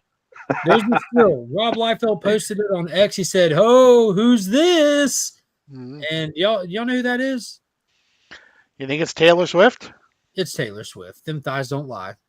Is that what they're saying? Not Gwenpool, played by what's that lady's name? The one who was an amazing.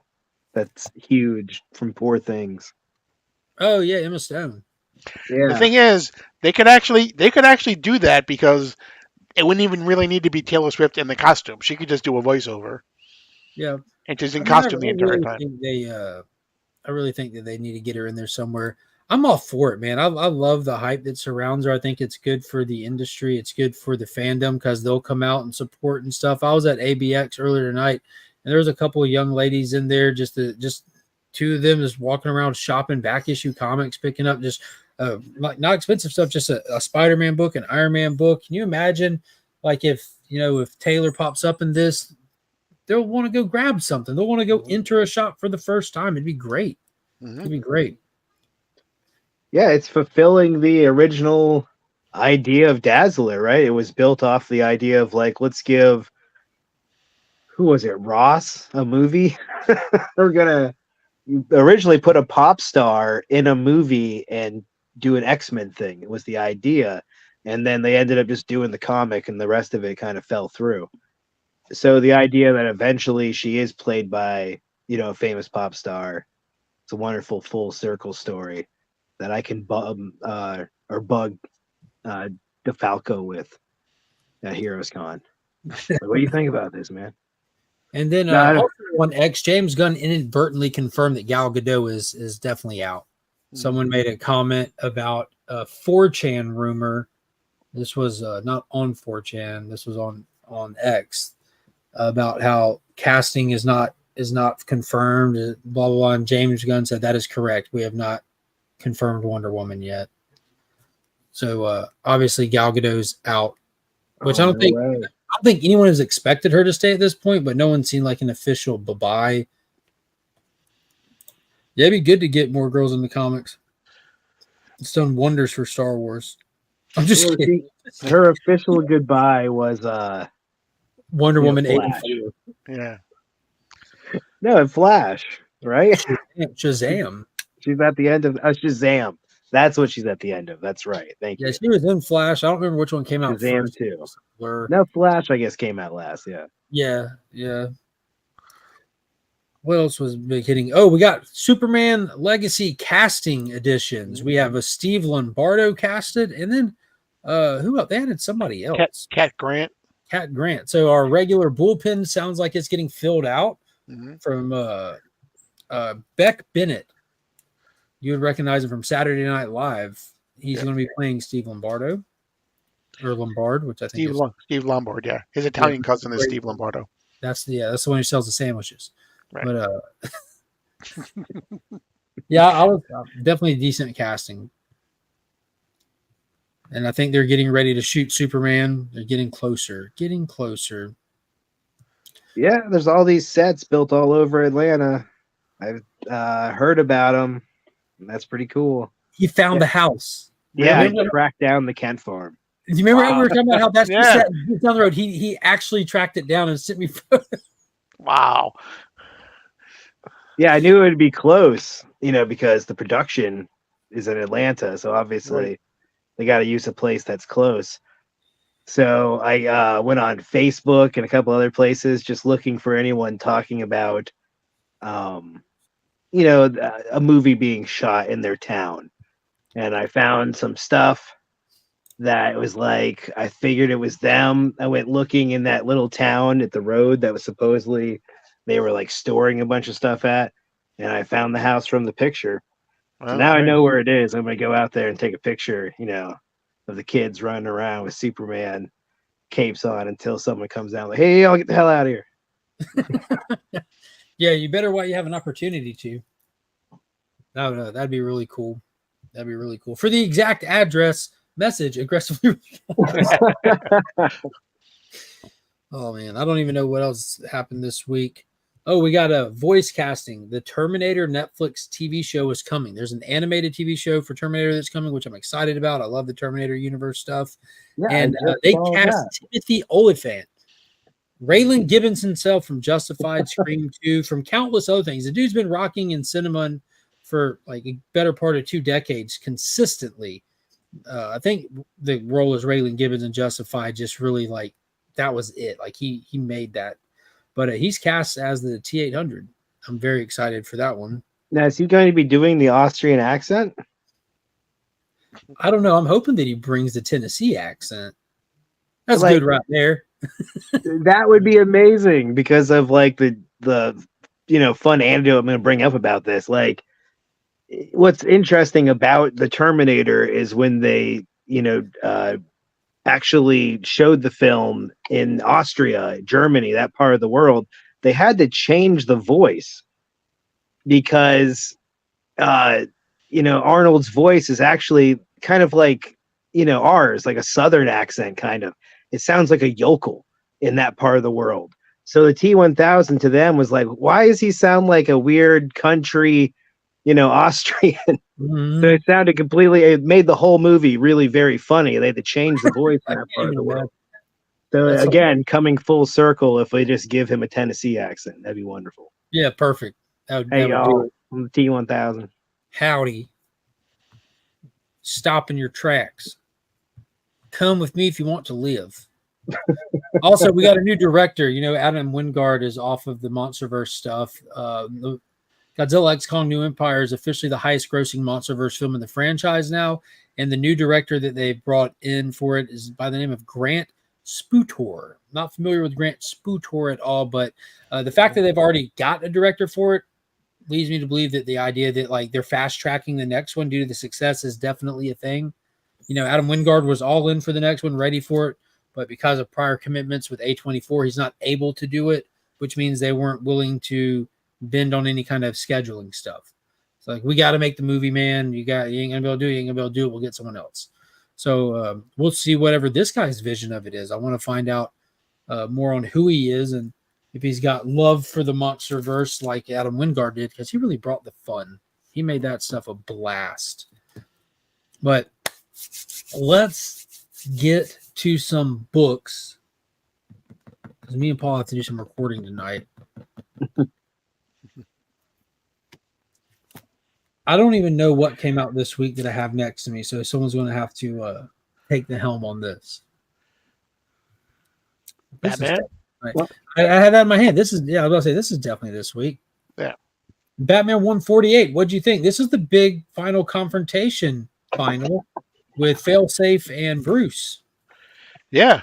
Um, I really liked it, but it kind of leaves Failsafe in not really where they need him to be for absolute power. So it's going to be interesting to see how they get him there.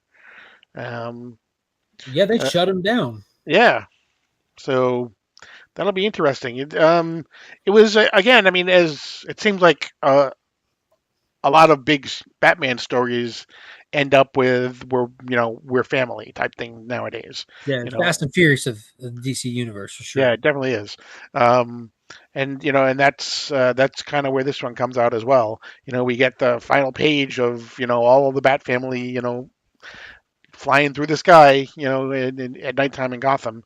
Interesting some things if you look. I mean, Tim Drake has a new costume. If you're looking for that, he's got a new costume going on there. Um, we see another death of Jason Todd dies for a Getting second good time. at it. Yeah, getting Yeah, good at it. exactly. But he brought back to life almost immediately because Bruce thinks ahead. Um, Yeah, it was a cool little gimmick. They couldn't figure out how to beat Failsafe, so they're like, well, built into the programming for Failsafe, the Ultimate Batman, is to not kill people. So if he kills somebody, it's going to shut him down. And they set up Jason Todd to take a fall, but they had some Lazarus resin that they collected and put it into the suit where if his heart stops beating, he gets injected with it. So he ends up taking a fall at the hands of Failsafe, shutting Failsafe down, and then the Lazarus resin brings him back. It's pretty cool. Pretty cool. it really was. Gets fail safe with a fail safe. Yeah, exactly. There's levels to it. I did not read. That's X-Men 700, isn't it? Or 35, or whatever you want to call it. This is the 20th issue that people are calling the end of the Krakoa era. Right.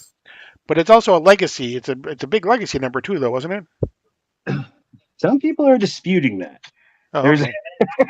What issue number is it? 700 Uncanny, supposedly. Right.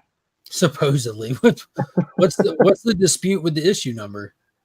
Well, some people were confused in the Krakoa era on what exactly was counting as main, X-Men Uncanny numbers.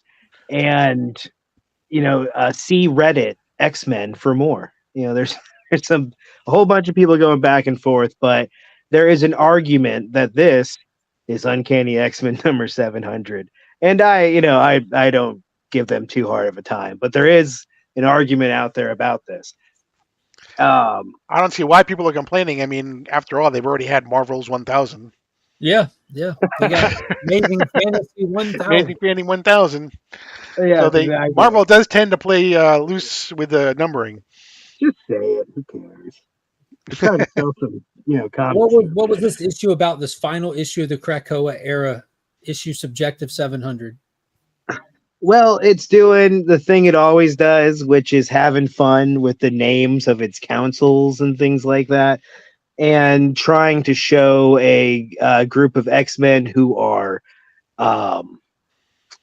trying to live smarter after the experience that is Krakoa that they're wrapping up, and kind of setting up what we're going to be seeing in the future.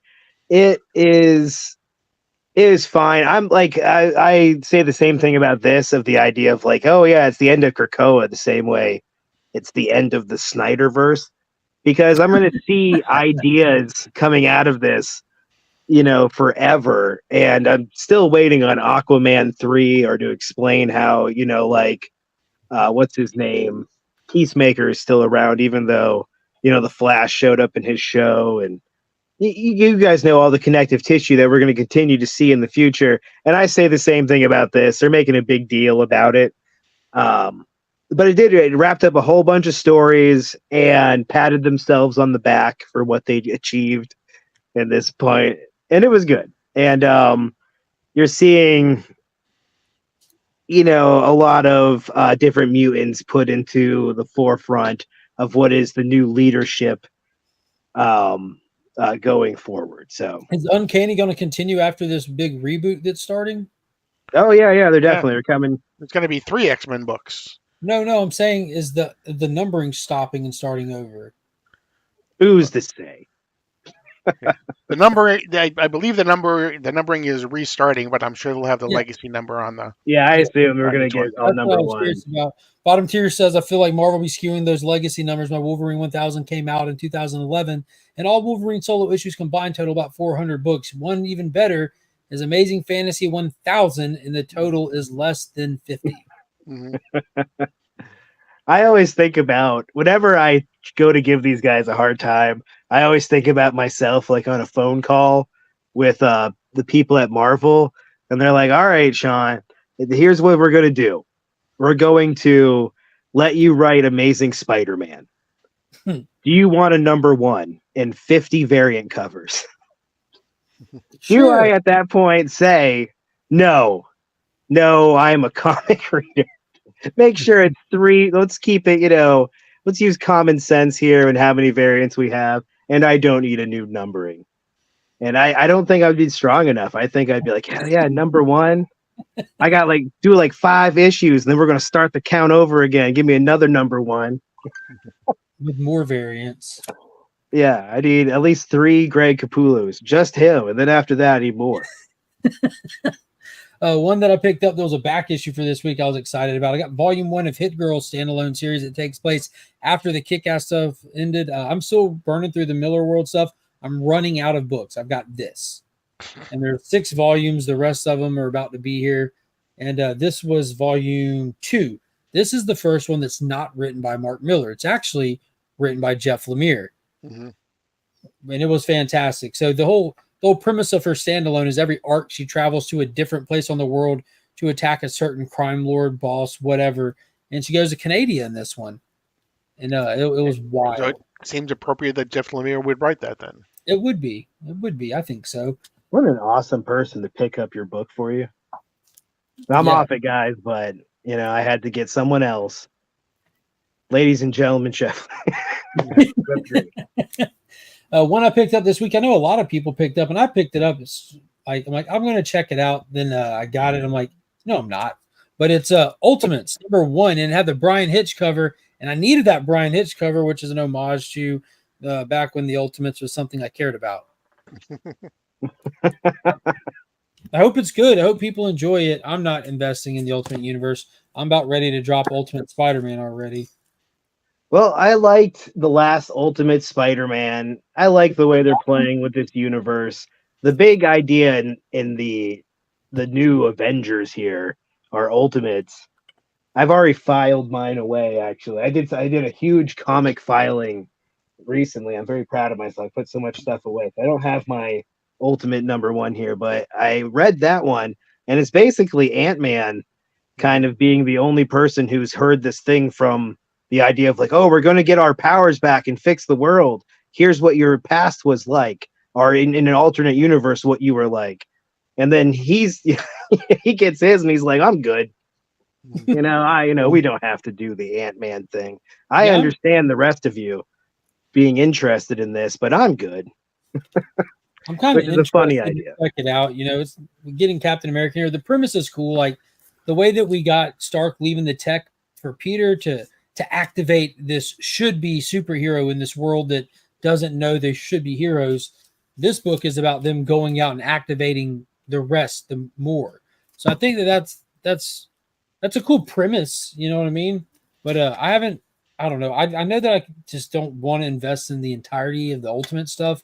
And I'm not really down for just semi-reading something, if that makes sense. Because all these are connected, they all go together. The format. They're going to do the few issues and they're going to bring them in for awesome events that should be fun and everything. And I'm not about to invest all that money, but I thought that was cool. Yeah. Well, recently they've been using Hickman to be like, hey, it's a Hickman story. You want in, right? And then Hickman will leave and we get stuck with all the other guys. And we're like, hey. Yeah, they've been doing that across the board. You get 6 issues with the the tentpole creative team, and then like they move on to the next kind of thing. You didn't even get the creative team on the first 6 issues of Ultimate Spider-Man. They already had a guest artist already, and they're still within the first 6 issues. Yeah, and it should be called Ultimate Green Goblin. Yeah. That's truly what it is, which is fine, but That it's was done nothing amazing, and it's done nothing ultimate. It's there. It's not bad. It's just there. Yeah, Well, exactly. I'm still kind of waiting to see what happens. I really like X-Men. I don't want to get down that rabbit hole with you. Slow burn on X-Men for sure. We'll see what happens. Ultimate X-Men? Yeah. Yeah, well, I'll tell you what is good is that's Benjamin Percy's Ghost Rider.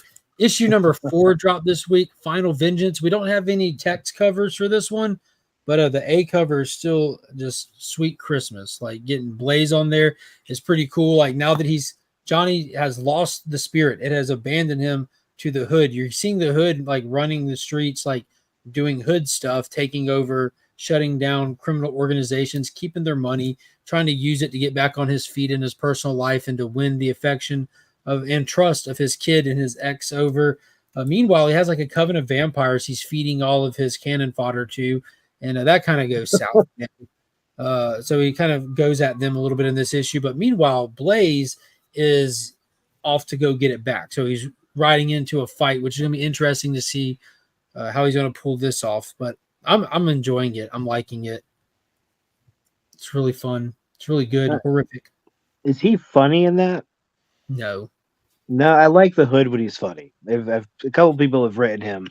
I mean, I don't know. Like he's a sarcastic character, but I think that the subject matter is not leaving him much space to be. He's definitely on brand. He's doing he's trying to be suave with his ex and everything like that. But when you see him, he's typically like just slaughtering right now.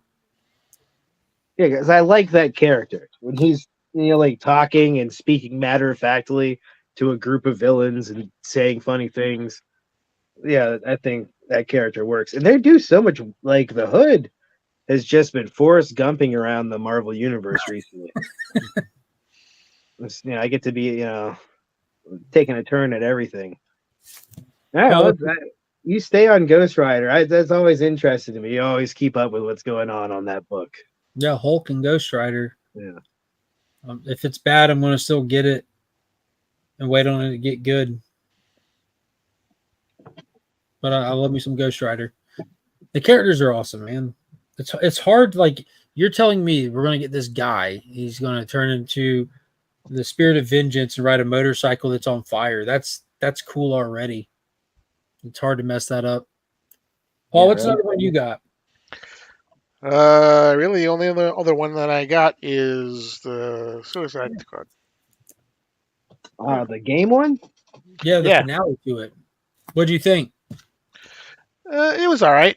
I'm not a big gamer, obviously, so but I mean, it ended with Amanda Waller put together her team. She got the people she wants. She's got complete control over them, and now it's basically go play the game. Yeah. Wasn't nothing special. I did like how I liked and disliked how it was kind of character focused per issue kind of thing. You get a couple cool moments through it, but overall it just felt too heavy for what it is. It was just it took too much effort to get through this book that knew ultimately just leading to the game. So it didn't really have its own agency. But it comes with all the codes. If people out there want codes, I'll probably post it up on Pop's Attic. Now, you've never played like even Arkham Asylum, right? Correct. Is that the first one? Yeah. Yeah, I played that one on my brother's PS3. Yeah, I figured that you would have loved. Yeah, I did. It was a blast. I liked all the missions, the stealth missions, and using all the gadgets and stuff, and the challenge missions. I even played it like so much that I would sit there and try to do where you you free flow through the whole challenge where you never miss a block or miss a hit, and you use all your moves at least once to get the ultimate. All right, you max scored it. Good job. You went through it doing that. Oh, that's awesome. Yeah, I figured you would love that. Like that game just had wonderful lore and just everything. And the same thing for City. And then, they've all been really good. I think those games are too big for their own good. I would love to see more of those. Like you saw one with Miles Morales, and you see the Spider-Man ones. They're talking about giving, I think, Superman one. And they've kind of done it with the Suicide Squad thing. But yeah, I think those games are just like too big. They should make them smaller and more like love letters to their characters instead of focusing on. Yeah, they announced this week that gameplay. Rocksteady or whoever it is abandoning the Suicide Squad game. We'll get no more updates or anything. It's dead in the water. What's the Star Trek book there? All right, so yeah, this is the alternate universe. This is right now in the world of Star Trek. You see, what's his name? Cisco has come out of the wormhole. So this is after Deep Space Nine, and you're catching up with the kids from that show. There was a Ferengi, Nog. He went into Starfleet, and then you have Jake Sisko. That is Sisko's son. He became what is essentially like a reporter, a journalist in that place. And then you have Worf's son, who went on to become basically a terrorist. And all three of them are meeting up again. And it's interesting because you saw them as children, and now you're seeing them as men, and you're like, it's seeing where they all ended up in this story. And then Q shows up, and none of them are very happy with their lives at that exact moment. And then a Q Jr. shows up, so not Delancey, but what is now his son. Turns out he has a kid, and it's a Q Jr. And then he basically wonderful lifes all of them, and they're all four learning a lesson together about living in their father's shadow by living in another alternate universe where they have different responsibilities. And it has like a dream team of a crew for people that love Star Trek. You got things from like Lower Decks, things from the new series, things from the old stuff, and it's been pretty fun. So like Star Trek, Sons of Star Trek is what it is. There's about 2 more issues left, and this hasn't gotten big on price. If you like Star Trek and would like to see like a whole bunch of fan favorite characters hanging out together in an alternate universe, this is a great book. Do you pull these, Paul? Yep. I assumed you probably did. Yeah. It's basically 3. There's Star Trek, Defiant, and then there's Sons of Star Trek running right now. What era does Defiant take place in? The DS9 type. Yeah, it's the companion book to Star Trek. So you have Sisko.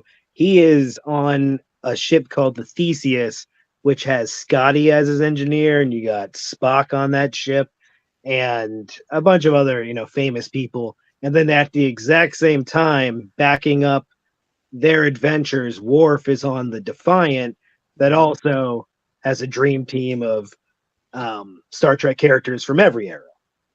So yeah, last issue they brought in fan favorite Commodore Shaw.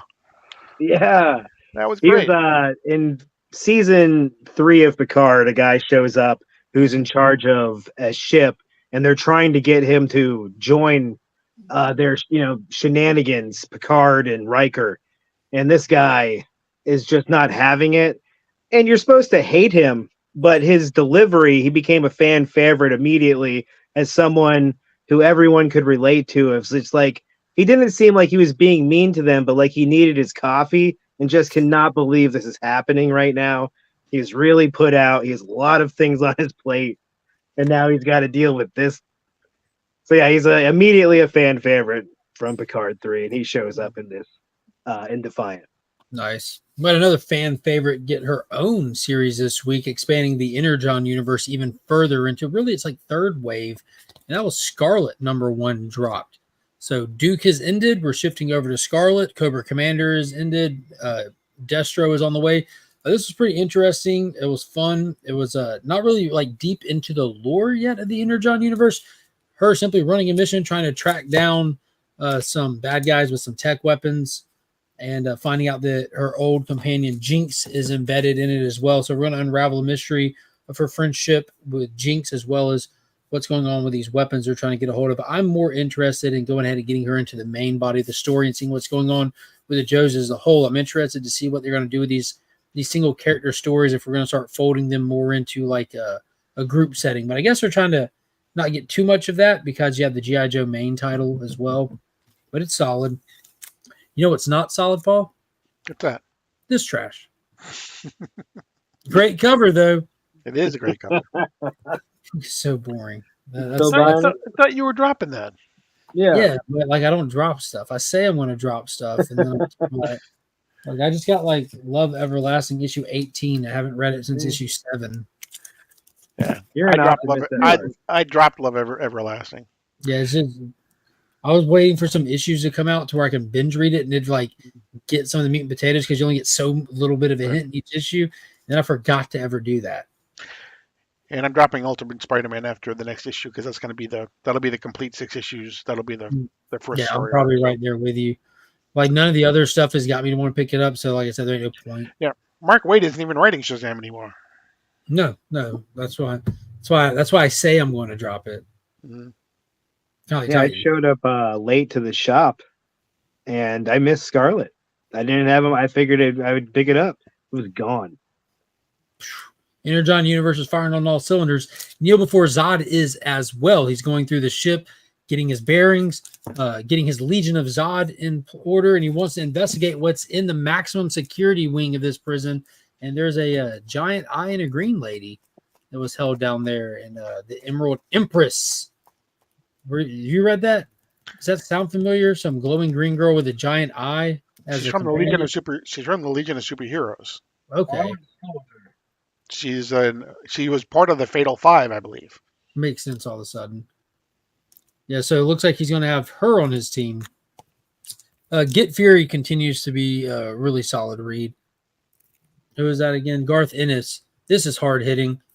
Frank's now inserted into the forest.